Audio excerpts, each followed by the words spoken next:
అందరికీ శనార్థులు మంచిగున్నారులా నేనొచ్చేసిన ఇయాల సుతం సూపర్ వార్తలు పట్టుకొచ్చిన ఇంకెందుకు ఆలస్యం మొదలు పెద్ద వార్తలు చూద్దాం పారి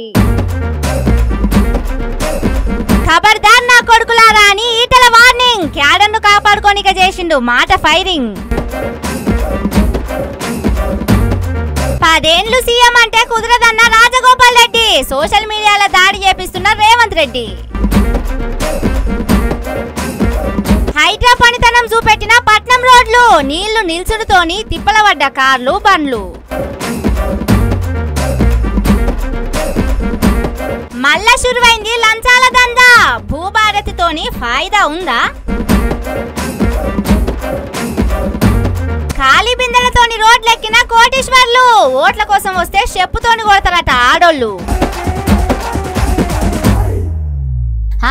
వచ్చే అసెంబ్లీ ఎన్నికల్లా బీజేపీ పార్టీ అధికారంలోకి వచ్చుడు ఖాయం పువ్వు గుర్తు పార్టీ కార్యకర్తలు కమలం పార్టీ అభిమానులు పెట్టుకున్న ఆశలు ఖచ్చితంగా నెరవేరుతాయనే అనిపిస్తున్నది నాకు ఇక తిరుగుండది దూసుకపోవుడే దంచి కొట్టుడే 3 ఏళ్లల్లా సీఎం కుర్సీ బీజేపీ పార్టీ కింద ఉండబోతుందని నాకైతే బాగా నమ్మకం కలుగుతున్నది ఎందుకంటారా నేను చెప్పను గాని మీరే చూడుర్రి బీజేపీ లీడర్ల నడుమ పచ్చిగడ్డి కాదు పచ్చి మంచినీళ్లు పోసిన భగ మండేటట్టు అవుతున్నది వర్గ పోరాటం ఇట్లయితే కార్యకర్తలు కలలు కన్నట్టు తెలంగాణలో బీజేపీ సర్కారు తొందరగానే వచ్చేటట్టు కొడుతున్నది మొన్న కేంద్ర మంత్రి బండి సంజయ్ నాకు హుజూరాబాద్ తక్కువ ఓట్లు వచ్చినాయి నన్ను ఓడగొట్టాలే అని పనిచేసిన వాళ్లకు స్థానిక సంస్థల టికెట్లు ఎట్లా ఇస్తామని మాట్లాడిండు కదా దానికి Huzurabad BJP party convener Gautam Reddy రాజీనామా కూడా చేసిండు అంతటితో ఆగకుండా కరీంనగర్ బీజేపీ పార్టీ ఈటల వర్గం అంతా తన ఇంటికి వచ్చిండ్రు మా సంగతేందో చెప్పు బీజేపీ పార్టీలో ఉందామా వదిలేసి పోదామా అని అడిగేటందుకు షామీర్పేటలో ఉన్న ఈటల ఇంటికి చేరిందట అక్కడ అందరు కూర్చొని చిన్నపాటి సభ తీరుగా మాట్లాడుకున్నారు దాంట్లో ఈటల రాజేందర్ బీజేపీ పార్టీ లీడర్లు బిత్తరపోయేటట్టు మాట్లాడిండు వాడు సైకోనా సాడిస్టా వాడు మనిషా పశువా వాడు ఏ పార్టీలో ఉన్నాడు వాడు ఎవరి అండతో ధైర్యం చేస్తున్నాడు వాడిని ఎంచుకోవాలి కానీ బీ కేర్ఫుల్ కొడుక బీ కేర్ఫుల్ మేము శత్రువుతో కొట్లాడతాం కానీ కడుపుల కత్తులు పెట్టుకొని కావలించుకునే సంస్కృతి మా రక్తం లేదు కొడుక నా రక్తం లేదు ఎవలను అన్నాడు కావచ్చు నా కొడక అని కడుపుల కత్తులు పెట్టుకొని కావలించుకునేది ఎవరు కావచ్చు ఎవలకు తాకాలనో వాళ్ళకు తాకితే చాలన్నట్టు ఇండైరెక్ట్ గా మాట్లాడుతున్నాడు వాళ్ళెవలో తెలియదు గాని గట్టిగానే అరుచుకున్నాడు అట్లనే ఎదురు వచ్చే శత్రువులతోని కొట్లాడతాం తప్ప దొంగ దెబ్బ తీసేటోళ్లతోని కాదు అన్నట్టు చెప్తున్నాడు మనకు స్ట్రైట్ ఫైట్ తప్ప స్ట్రీట్ ఫైట్ రాదు మనకు మనం ధీరంతో కొట్లాడతాం తప్ప కుట్రదాలతో కొట్లాడటోళ్ళం కాదు మనం ఈ కుట్రలని ఈ కుతంత్రాలని మీదికొక మాట లోపలికొక మాట మాట్లాడటం మీరు అంటున్నారు వాళ్ళ సంగతి తేల్చాల్సిన శక్తి సత్తా దాన్ని ఛేదించేటువంటి కర్తవ్యం ప్రజలకు మాత్రమే ఉంటుంది తప్ప మన చిన్నవాళ్ళం తన వర్గం క్యాడర్ను ఎట్లా కాపాడుకోవాలనో వాళ్లకు ఎసొంటి మాటలు చెప్తే ధైర్యంగా ఉంటారో అవన్నీ రంగరిచ్చి పోస్తున్నాడు ఎవలకు ఏం భయం లేదు ఎంత తోడు అడ్డం పడ్డా ఏం చేసినా రేపు హుజూరాబాద్ లో ఏం జరుగుతుందో చెప్పే వరకు కార్యకర్తల సంబరం కాదు పోన్రి మీరెట్లయితే భరించలేక ఇక్కడికి వచ్చిండ్రో మీ అంతరాత్మని అర్థం చేసుకున్నా నేను మళ్ళీ చెప్తున్నా మీకు హుజూరాబాద్ గడ్డ మీద రేపు ప్రతి ఊర్లో మన వార్డు మెంబర్ ఉంటాడు హుజూరాబాద్ గడ్డ మీద నా సర్పంచ్ ఉంటాడు ఇన్నరా హుజూరాబాద్ గడ్డ మీద మన సర్పంచ్ ఉంటాడు మన వార్డు మెంబరు ఉంటాడు అని అంటున్నాడు అంటే బీజేపీ పార్టీలా తన వర్గం క్యాడర్ ఉంటది అంటున్నాడా లేకుంటే కొత్త పార్టీ పెట్టబోతున్నావు అన్నట్టు చెప్తున్నాడా అనేది కొన్ని రోజులైతే తెలుస్తుంది ఇక ఎంపీ ఓట్లల్లో నన్ను ఓడగొట్టాలనే కుట్రలు జరిగినాయని బండి సంజయ్ అన్నదానికి నాకు ఎన్ని ఓట్లు వచ్చినాయో గన్ని ఓట్లు సమానంగా వేయించిన చరిత్ర తప్ప ఎమ్మెల్యేకు ఎక్కువ ఓట్లు ఎంపీకి తక్కువ ఓట్లు చేతి లేదు ఇప్పటికీ ఆయన అంతరాత్మ తెలుస్తుంది మా వీరరావు గారికి రెండు కలిపే వచ్చేది. ఒకవేళ ఓడగొట్టాలని చూస్తే ఎమ్మెల్యేకు వచ్చిన ఓట్ల కంటే తక్కువ రావాలి కదా, మరి సమానంగా ఎందుకు వచ్చినాయి అన్నట్టు చెప్తున్నాడు. సంఘ పరివార్, ఆర్ఎస్ఎస్, హిందూ భావజాలం మాకున్నది, మేము అసలైన కట్టర్ బీజేపీ పార్టీలో అనేటోళ్లకు సురుకులు దాకేటట్టు ఏమన్నాడో ఈనుర్రి. అసలు మీరు ఎవరు? అసలు నీ శక్తి ఏంది, నీ యుక్తి ఏంది, నీ చరిత్ర ఏంది, మా చరిత్ర ఏందిరా? 2002లో వచ్చిన నా జిల్లాకి, 2002లో వచ్చిన జిల్లాకి 2 సార్లు నేను జిల్లా పార్టీ అధ్యక్షుడిగా పనిచేసిన, నేను 2 సార్లు జిల్లా మంత్రిగా పనిచేసిన. నేను నా అడుగు పడని గ్రామాలు లేవు కరీంనగర్ జిల్లాలో. ఉమ్మడి కరీంనగర్ జిల్లాలో నా అడుగులు పడని గ్రామాలు లేవు. ఉమ్మడి కరీంనగర్ జిల్లాలో నేను కరీంనగర్లో ఉంటే పొద్దున ఉదయం పొయ్యి ముట్టిస్తే రాత్రి 12 గంటలకు కూడా ఆ పొయ్యి ఆరిపోయేది కాదు. ఒక్క హుజరాబాదు, ఒక కమలాపూర్ వచ్చిన వాళ్ళు కాదు బిడ్డ, మొత్తం కరీంనగర్ జిల్లా మొత్తం వచ్చేది. పక్క పంటున్న జిల్లాలు కూడా అప్పుడప్పుడు వచ్చిపోయేది. ఇవాళ నేను 2 సార్లు 40 ఫ్లోర్ లేదని చెప్తున్నా అంటే నాకు తెలియని జిల్లా ఉంటుందా? నేను పోని మండలం ఉంటుందా? నేను మాట్లాడినటువంటి జాతులు ఉంటాయా? మీకు మా చరిత్ర తక్కువ తెలుసుకోడు కా, మీ చరిత్ర మీకు తక్కువ తెలుసు. అంతేకాదు బుడ్డ లీడర్లతోని కొట్లాడితే నా పత్యార ఏం కావాలి అన్నట్టు ఇంకో వర్గం లీడర్ ను చీప్ గా తీసి పారేసిండు. నీకు ఐడియా ఉందా? ఒక ముఖ్యమంత్రికి ఇట్లా మాట్లాడు, ₹1 మిస్టర్ నీ అబ్బా జాగీరు కాదని చెప్పినోడు ఈటల కొట్లాడితే అక్కడ ఏం కొట్లాడితే రాజశేఖర్తో కొట్లాడినాడు ఒక అర్థం ఉంది, అంతకంటే ముందు ముఖ్యమంత్రి కొట్లాడినాడు అర్థం ఉంది, రేవంత్ గారితో కొట్లాడిన అర్థం ఉంది, కిరణ్ కుమార్ గారితో కొట్లాడినట్టు అర్థం ఉంది, కేసీఆర్ తో కొట్లాడినాడు అర్థం ఉంది. ఎవరితో కొట్లాడాలి? నేను నా పతారు ఏం కావాలి అంటున్నా.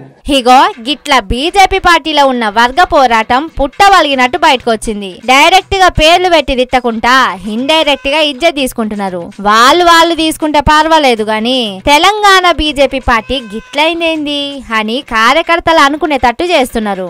ఇక మీకు అర్థమైతలేదా? వచ్చే ఎన్నికల్లో బీజేపీ పార్టీ అధికారంలోకి వస్తుందని వచ్చేటట్టే కొడుతున్నది కదా.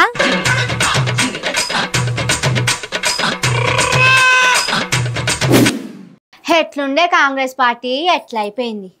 ఒకటే మాట ఒకటే బాట అన్నట్టు నడుస్తున్నది. రోజుకో లొల్లితోని కలకలలాడే కాంగ్రెస్ పార్టీ ఇప్పుడు అంతా కలిసిమెలిసి ఉన్నట్టు నడుస్తున్నది. Real Congress party, latest Congress party అని పోస్టులు వేసుడు, ఫ్లెక్సీలు కట్టుడు లేనే లేదు, గ్రూపులు కట్టుడు లేదు, వర్గ పోరాటం లేదు. ముఖ్యమంత్రి సాబ్ నోట్ల నుంచి ఏ మాట ఎల్లితే అదే వేదవాక్యం. కాంగ్రెస్ ఎమ్మెల్యేలు ఎవ్వరు కూడా మరలబడ్డట్టు మాట్లాడతలేరు. అవును నిజం, కాకపోతే మీరే చూడుర్రి. ఇల్లును చూసి ఇగురాన్ని చెప్పొచ్చు అన్నట్టు కాంగ్రెస్ పార్టీ సక్కదనం, రేవంత్ రెడ్డి సారు పరిపాలన ఎంత మంచిగున్నదో కోమటిరెడ్డి వెంకటరెడ్డి సారు, రాజగోపాల్ రెడ్డి సారు రాసిన ఈ ట్వీట్ చెప్తున్నది. సీఎం గా రేవంత్ రెడ్డి సారు ఇప్పటికీ ఇగురు పెట్టించింది చాలు. ఇంకో 10 ఏళ్లు సీఎం గా ఉంటే పార్టీ ఏమైతుందో అన్నట్టు చెప్పకనే చెప్పినట్టు రాసిండు ట్విట్టర్ అనే సోషల్ మీడియాలో. పాలమూరు జిల్లా కొల్లాపూర్ లా సీఎం సభ పెట్టి వచ్చే 10 ఏళ్లు నేనే ముఖ్యమంత్రిని అని చెప్పుకున్నాడు కదా. హగో దాని మీద రాజగోపాల్ రెడ్డి సారు రచ్చ షురూ చేసిండు. అట్లా చెప్పుడు కాంగ్రెస్ పార్టీ విధానాలకు వ్యతిరేకం. జాతీయ పార్టీ అయిన కాంగ్రెస్ లా అధిష్టానం ఏం చెప్తే అదే ఫైనల్. అసొంటి పార్టీలో ఉండుకుంటా నోటికొచ్చినట్టు మాట్లాడితే ఎట్లా అన్నట్టు ప్రశ్నించిండు. ముఖ్యమంత్రి అనేది లీడర్లంతా కలిసి ప్రజాస్వామ్యబద్ధంగా నిర్ణయిస్తారు. దాని కాదని తెలంగాణ కాంగ్రెస్ పార్టీని తన జాగీర్ అన్నట్టు, రేవంత్ రెడ్డి సారు సొంత ప్రజాస్వామ్యం అన్నట్టు, దానికి తానే రాజు తానే మంత్రి అన్నట్టు మాట్లాడితే ఎట్లా అనే తీరుగా వేసుకున్నాడు. ఇట్లా చెప్తే నిఖార్సైన కాంగ్రెస్ లీడర్లు కార్యకర్తలు సహించరు, చూసుకుంటా ఊకోరు, తిరగబడతారు అన్నట్టు చెప్పిండు. అంటే చూడుర్రి, సీఎం రేవంత్ రెడ్డి సార్ మీద కాంగ్రెస్ పార్టీ ఎమ్మెల్యేలకు ఎంత ఇష్టం ఉన్నదో, తెలంగాణను రేవంత్ రెడ్డి సారు ఏలుతున్న తీరుకు ఏ తీరుగా మురిసిపోతున్నారో 2 ఏళ్లు కాకముందే రోత పుడుతున్నది. 10 ఏళ్లు అయితే ఇంకెంత పాడైతుందో అన్నట్టు సొంత పార్టోళ్లే సొక్క మాట్లాడుకుంటున్నారట. దీన్ని బట్టి తెలుస్తలేదా రేవంత్ రెడ్డి సారు ఎంత చక్కదనంగా పరిపాలన చేస్తున్నాడో? ఇలా రాజగోపాల్ రెడ్డి సారు, రేపు ఇంకొకరు, తర్వాత మరొకరు ఇట్లనే మెచ్చుకుంటా పోతే సీఎం రేవంత్ రెడ్డి సారు 10 ఏళ్లేం కర్మ 20 ఏళ్లు తెలంగాణకు ముఖ్యమంత్రి ఉంటాడు.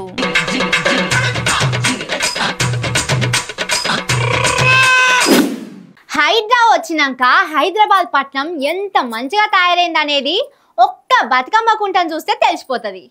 చెరువులు బాగు చేసి, నాలాలు సాపు చేసి, ఇండ్లు కూలగొట్టి, రోడ్ల మీద వరదలు బారకుండా చేసి, ఎంత పెద్ద వానబడ్డా పట్నం చెక్కు చెదరకుండా మా చక్కదనం చేసిండు. అవునా, అంత బాగా చేసిందా అని అంటారా? మీరే చూడుర్రి, కళ్ళు జిగేల్ జిగేల్ మని మెరుస్తాయి.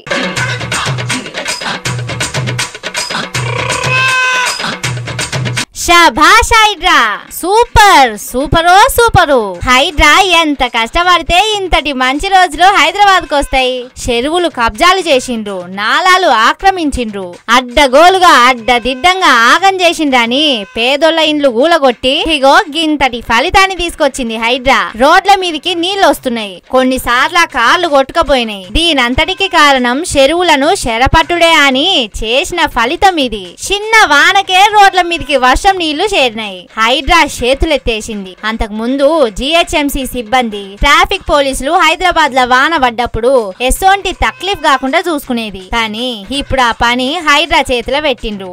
ఇంకే ఉన్నది, ఇగో గింత సక్కదనం చేసిండ్రు. రోడ్ల మీద పోయేటోళ్లు ఏ తిప్పలా లేకుండా ఎంత మంచిగా పోతున్నారో చూడుర్రి. రోడ్లు, ఫ్లైఓవర్ల మీద ఒక్క వాన సుక్క లేకుండా ఫ్లైఓవర్ల మీద నీళ్లు పోయేటానికి ఉండే పైపులు ముందు జాగ్రత్తతోని సాపు చేసినందుకు నిల్వ లేకుండా వెళ్ళిపోతున్నాయి. నీ పనికి నా బారెత్తు. కనీసం రిపేర్లు చేయకుండా శతారం ఎత్తకుండా ఇంత ఆగం చేసిండు. ఇక ట్రాఫిక్ కంట్రోల్ చేసేటానికైతే ఒక్క పోలీసు లేడు రోడ్ల మీద. అధికారం అంతా హైడ్రా చేతిలో పెట్టే వరకు ఇల్లు ఈ రంగం, ఒళ్ళు బహిరంగం అన్నట్టు తయారైంది హైదరాబాద్ పట్నం. ఇంత గొప్పతనాన్ని చూసిన పట్నం జనాలు హైడ్రా అంటే ఏమో అనుకున్నాం గాని ఇంత మంచిగా చేస్తది అనుకోలేదు అని తలుసుకుంటున్నారట ఈ వరదల నుంచి పోతున్న జనం.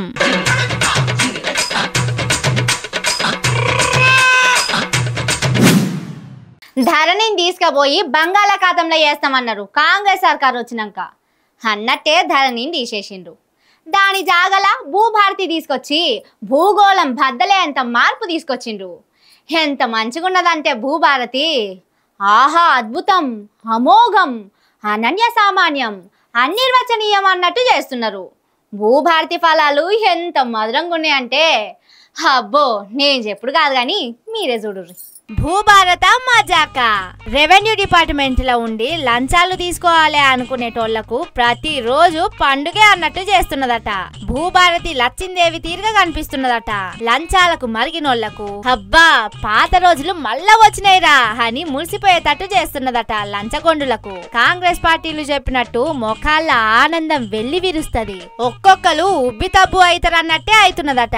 కాకపోతే రైతులు కాదు అట్లా చేసేది, లంచాలకు మరిగే ఆఫీసర్లకు జరుగుతున్నదట. అట్లా జరుగుతుంటే దొరికిన డిప్యూటీ తహసీల్దారే ఈ మేడం అట. సిద్దిపేట జిల్లా ములుగు మండల ఆఫీస్ లో పనిచేసే భవానీ అనే deputy tahsildar Bhubharati pass book ఇచ్చేటానికి 2 లక్షల లంచం అడిగిందట.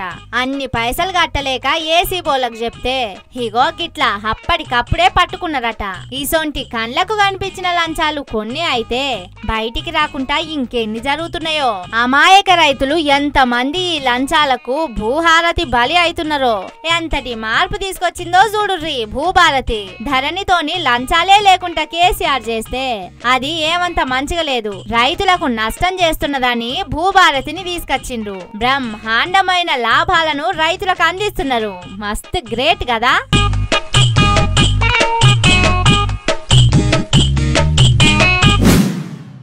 తెలంగాణ మహిళలను కోటీశ్వరం చేస్తాం, మీకు ఏం కావాలంటే అది అందిస్తా, మీరే మీ పెన్మిటికి పైసలు గల్లపెట్టెల నుంచి తీసి ఇచ్చేటట్టు చేస్తా.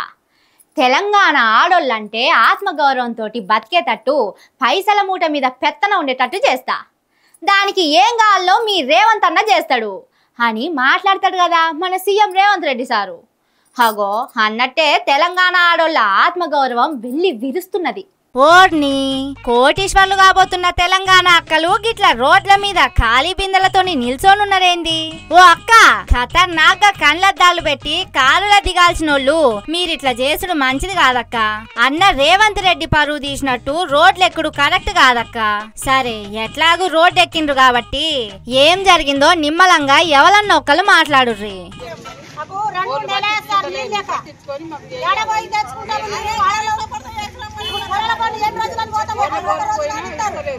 పడిపోయిన ముసలాలు ఉన్నారు. ఓట్లు ఏమైనా 10 మంటల మాకు ఇంటి కూడా బుక్కులు తీసుకొని వస్తారు. దీనికి పోతుంది అమ్మా, దీనికి పెట్టుకుని అంటారు. ఇప్పుడు ఎట్లా మాకు నీళ్ళు ఒక్కళ్ళని అట్టలేరు. ఏ గంత పెద్ద మాట ఎందుకు అక్క? కోటీశ్వర్లు కాబోతున్నోళ్ళు చెప్పుతోని దంతం. ఓట్ల కోసం వస్తే పండ్లు రాలగొడతాం అన్నట్టు మాట్లాడొద్దక్క. 2 నెలల నుంచి నీళ్లు రాకుంటే ఎట్లా ఉంటుండ్రు? తిప్పలైతలేదా? కడుగుడుకు, తూడ్చుడుకు, తాగేతానికి, తానం పోసుకునే తానికి ఎట్లా వెళ్ళిందక్క మీకు?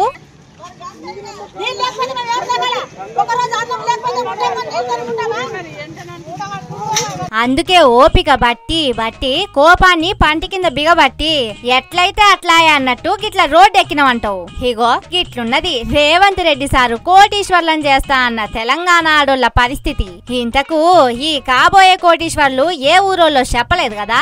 నిజామాబాద్ జిల్లా భీమ్గల్ మండలం గోనుగొప్పల అనే ఊరాడోళ్ళు కోటీశ్వర్లం అయితమో కామో తర్వాత ముచ్చట గాని ముందుగాల మాకు నీళ్లు ఇచ్చి ఆదుకోండి అన్నట్టు పంచాయతీ ఆఫీస్ ముంగట ధర్నాకు దిగిండ్రు. ఎంత ముద్దుగున్నదో చూడుర్రి తెలంగాణ పల్లెలల్ల పరిపాలన.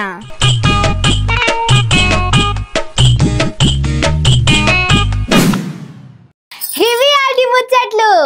ఇంకిని ఖతర్నాక్ ముచ్చట్లతోటి మళ్ళొస్తా. చూస్తూనే ఉండుర్రి మన తీన్మార్. ఇదే అసలు తీన్మార్.